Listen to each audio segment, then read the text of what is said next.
Kata Nabi, kalau kau lihat perempuan di jalan, kan kau nafsu kepadanya, maka segeralah kau kembali ke rumahmu, karena apa yang dimiliki di jalan sama persis dengan apa yang ada di rumahmu. Tidak percaya? Dia bilang, teman saya, memang sama Ustadz, tapi cita rasanya beda.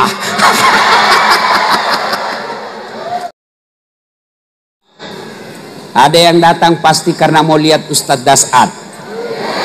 Ya Bu? Kalau niatnya mau lihat Ustadz Das'ad pasti kecewa.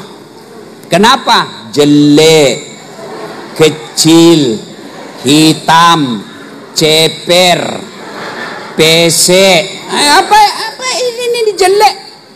Saya akui Mas Teguh jauh lebih gagah dari saya. Saya memang tidak gagah, tapi saya penuh pesona. Mana buktinya? Kau mau foto semua sama saya toh? Oke, Isra Mi'raj. Pertama, soal Isra Mi'raj. Percaya Isra Mi'raj itu pernah terjadi. Meskipun tidak masuk akal. Kenapa tidak masuk akal? Dari Mekah ke Palestina, naik ke langit 1 sampai 7, ketemu Allah, balik lagi. Waktunya tidak cukup 1 malam, sebagian malam saja. Maka waktu Nabi ceritakan ini, Abu Jahal bilang, pembohong kau Muhammad, mana bisa kau ada di sini? Tadi malam kau datang dari Masjidil Aqsa, tidak masuk akal. Kenapa? Waktu itu Pak, dari Mekah ke Palestina, kendaraan paling cepat naik onta. Berapa waktu yang dipakai? 1 bulan pergi, 1 bulan pulang. Berarti PP 2 bulan. Nabi bilang tidak cukup 1 malam, tidak masuk akal. Ternyata mereka lupa. Kejadian Isra Mi'raj itu bukan Nabi yang punya mau, tapi Allah yang berkehendak. Kalau Allah yang berkehendak, tidak ada yang mustahil. Mana yang paling tua di sini?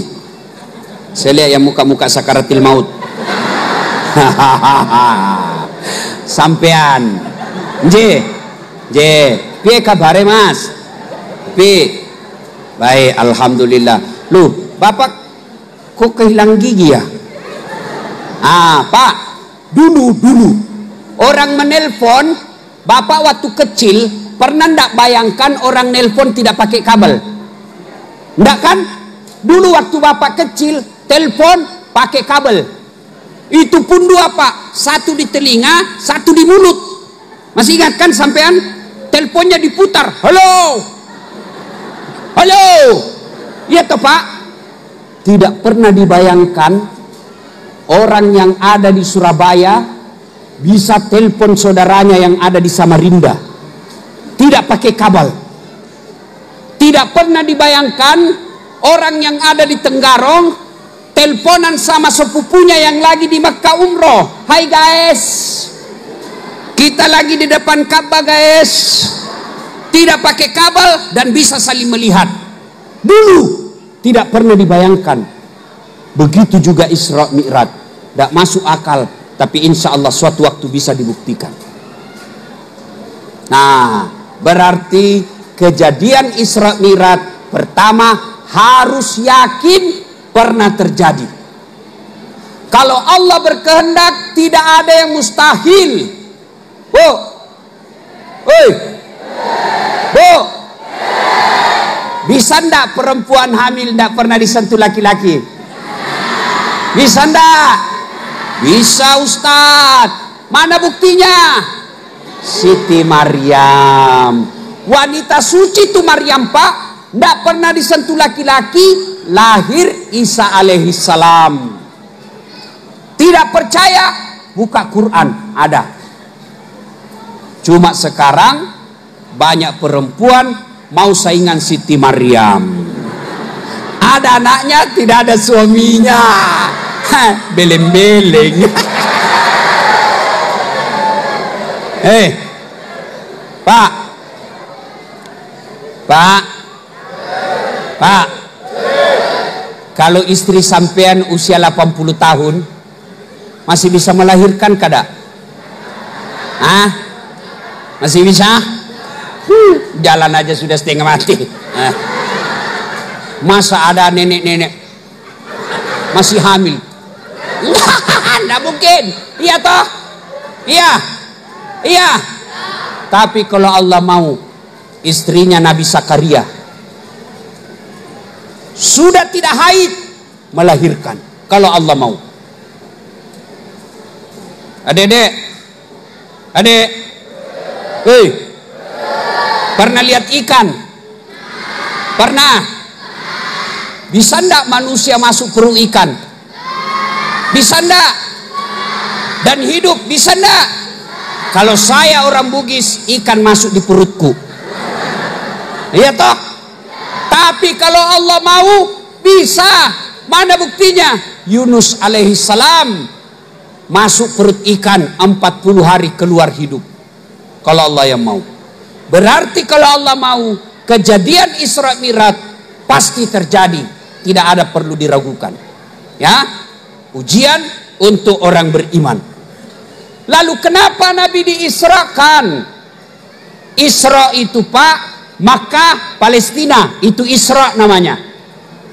Mi'raj, Palestina, naik ke langit, itu Mi'raj. Kenapa Nabi Isra? Kan boleh dari Makkah langsung ke langit, boleh kan? Boleh, bisa. Tapi kenapa mesti ke Palestina? Allah ingin menjawab, linuriyahu min ayatina. Allah ingin memperlihatkan sebagian dari tanda-tanda kebesarannya. Apa yang Allah lihat? Satu. Ada petani. Ada petani di sini? Ada. Itu petani yang dilihat Nabi, dia tanam satu biji. Contoh, dia tanam ini, tanam. Begitu dia tanam, langsung tumbuh Pak. Tumbuh, hebatnya langsung berbuah. Hebatnya diambil buahnya, muncul lagi buah baru. Ambil buahnya, muncul lagi, lebih banyak lagi muncul. Ada kira-kira di Tenggarong begitu? Tanam langsung panen. Ada? Yang banyak di kampungku tanam gagal panen. Ya. Lalu Nabi heran. Jibril, siapa itu petani? Jago betul, tanam langsung tumbuh. Siapa dia Jibril? Jibril menjawab, itu umatmu yang rajin bersedekah ketika dia hidup. Ustadz, kalau caleg bersedekah juga Ustadz, apa masuk? Saya yakin tidak. Kenapa? Ada caleg di sini? Ada? Ada? Ibu, caleg bersedekah kira-kira masuk enggak? Tergantung. Ada caleg saya lihat di medsos, dia bagi-bagi karpe, tidak terpilih, dia ambil kembali karpenya.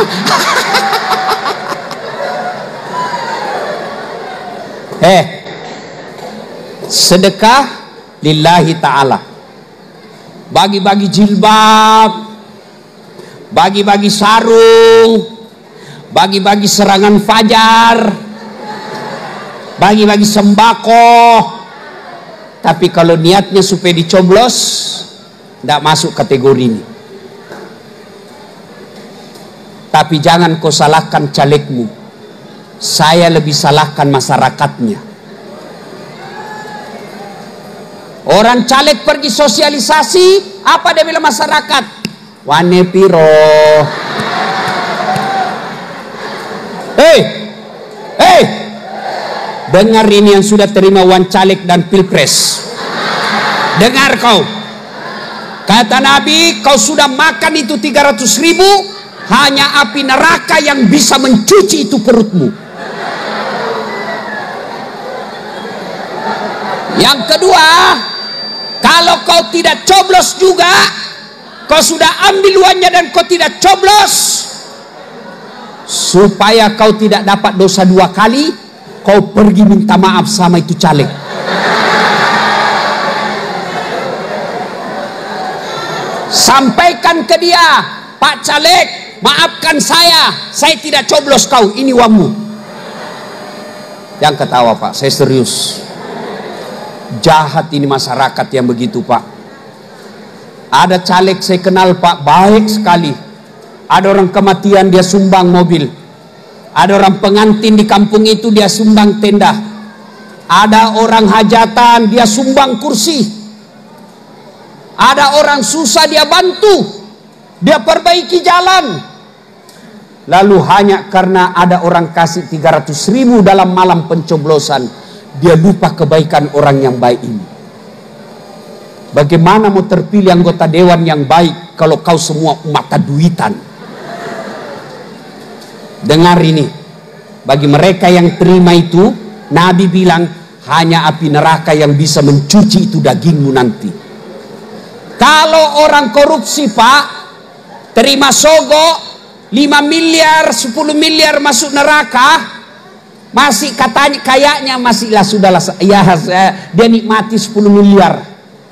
Kalau 300.000 kamu masuk neraka gara-gara 300.000, beleng-beleng kau namanya itu. Ya, saudaraku, sebentar lagi Ramadan. Supaya kau dapat pahala tanam langsung tumbuh, sedekah. Bersedekahlah. Dan saya melihat tidak ada orang bangkrut gara-gara sedekah. Sedulur, nggih, ada ndak sedulur-sedulur lihat bangkrut gara-gara rajin sedekah? Kada ada, nggih, bujur. Kada ada. Ustadz, kayak betul itu dulu yang rumahnya warna putih, cuma karena rajin sedekah bangkrut dia Ustadz. Tidak ada. Yang bangkrut gara-gara apa? Judi. Yang bangkrut gara-gara apa? Narkoba. Yang ramput gara-gara apa? Nipu. Tidak ada orang bangkrut kalau dia rajin sedekah. Dan juga kenyataan, tidak ada orang tidak senang orang dermawan. Pak, saya tanya, bapak-bapak, senang tidak tetangga dermawan atau yang pelit? Senang mana Pak? Ibu-ibu, senang tidak menantu yang pelit atau dermawan? Senang tidak tetangga yang pelit atau dermawan? Senang tidak teman yang pelit atau dermawan? Tuh, tidak ada orang suka orang pelit. Iya kan? Bahkan orang pelit sekalipun tidak suka sama orang pelit. Dia bilang apa? Tidak usah ke rumahnya, pelit. Padahal dia juga pelit. Nah, 2. Apalagi yang dilihat Nabi? Ada lagi dilihat Nabi, perempuan cantik betul. Panas. Ya, cantik betul ini perempuan. Tapi sayangnya kukunya terbuat dari tembaga api neraka. Dia cakar mukanya Pak. Ini perempuan cantik, dia cakar mukanya. Sakit, tapi dia cakar. Waduh sakitnya, tapi dia cakar. Lalu dia cakar lagi perutnya, keluar semua isi perutnya. Lalu dia makan bangkai orang mati di depannya. Bangkai, ibu-ibu, tahu bangkai? Tahu bangkai? Ini bangkai manusia dia makan ibu. Nabi bertanya, Jibril, bodoh betul itu. Dia tahu sakit tapi dia cakar. Dia tahu sakit tapi dia cakar. Dia tahu bangkai tapi dia makan. Siapa dia Jibril? Jibril menjawab, itulah umatmu yang suka cerita kejelekan orang. Ini. Ini Pak, datang pengajian gini masih gosip itu. Ada orang masuk, dia enggak gosip tapi mukanya.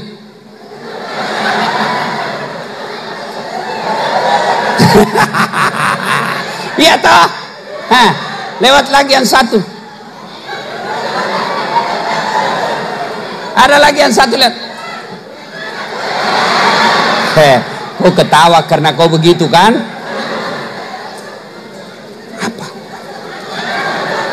Apa? Gelangnya palsu. Kenapa kau tahu? Itu melengket di tangannya. Apalagi jilbabnya kayak umbul-umbul. Apalagi lipstiknya palsu. Kenapa kau tahu? Melengket di giginya. Ustadznya aja dia gosip, Pak. Ustadz dia gosip. Ustadz Dasat. Itu juga bajunya yang di YouTube. Ibu, hei, kemarin sebelum pilpres banyak orang habis amalnya. Kenapa? Karena dia jelek-jelekkan yang tidak dia pilih. Dia sebarkan berita fitnah, dia sebarkan berita bohong. Orang yang mau jadi presiden, dia yang habis amal dan bertumpuk dosanya.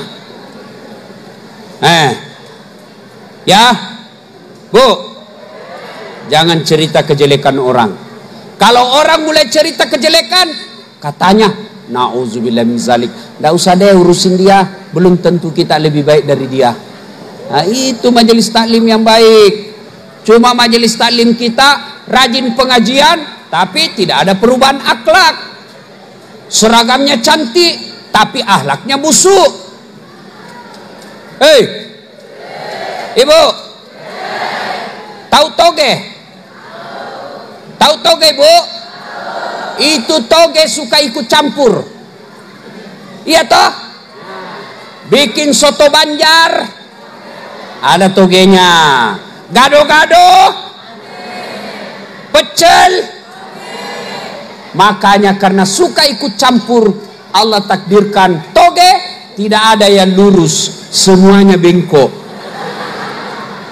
Maka kalau ada ibu-ibu pagi-pagi gosip, teriaki, toge nih ayo hibbu ahadukum, sukakah kamu memakan bangkai sesamamu manusia? Ada lagi dilihat Nabi. Tadi satu, dua, tiga. Yang tadi pertama itu rajin sedekah. Yang kedua, yang rajin cerita jeleknya orang. Yang ketiga, Nabi lagi lihat. Ada orang disodorkan daging yang harum, daging yang matang, daging yang nikmat. Di samping kirinya bangkai, bau, busuk, berulat. Suruh pilih. Kira-kira ibu pilih mana? Pilih mana? Pilih mana, Pak? Ini orang, dia pilih apa? Bangkai, bau, busuk, berulat. Kata Nabi, bodoh betul itu. Dikasih daging yang halal, bagus, dia pilih bangkai. Siapa dia? Jibril. Jibril menjawab, itulah umatmu yang selingkuh. Ada istri halal, tapi dia suka istrinya orang.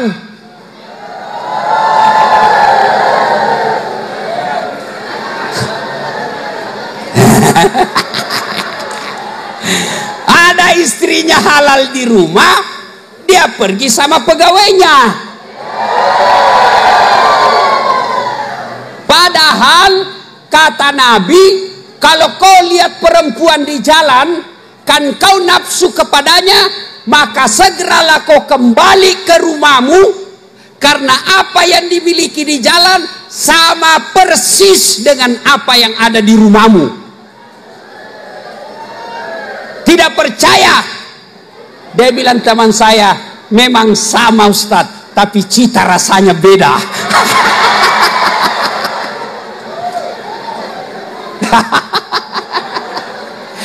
Hei, Pak, itu istri mendatanginya adalah pahala. Bahkan Quran berbicara, istrimu adalah sawah ladangmu. Namanya kita punya sawah, Pak, maka hak garap ada sama bapak. Namanya kita punya sawah, cara cangkulnya terserah Bapak. Mau cangkul dari depan, boleh. Cangkul dari samping, boleh. Cangkul sambil mundur, boleh. Yang penting jangan cangkul sawahnya tetangga. Bu, dengar ini Pak. Sekali selingkuh hancur amal 80 tahun. 40 tahun. 40 tahun. Maka jangan berselingkuh. Itulah tadi contohnya. Allah kasih yang halal, kamu dapat yang haram.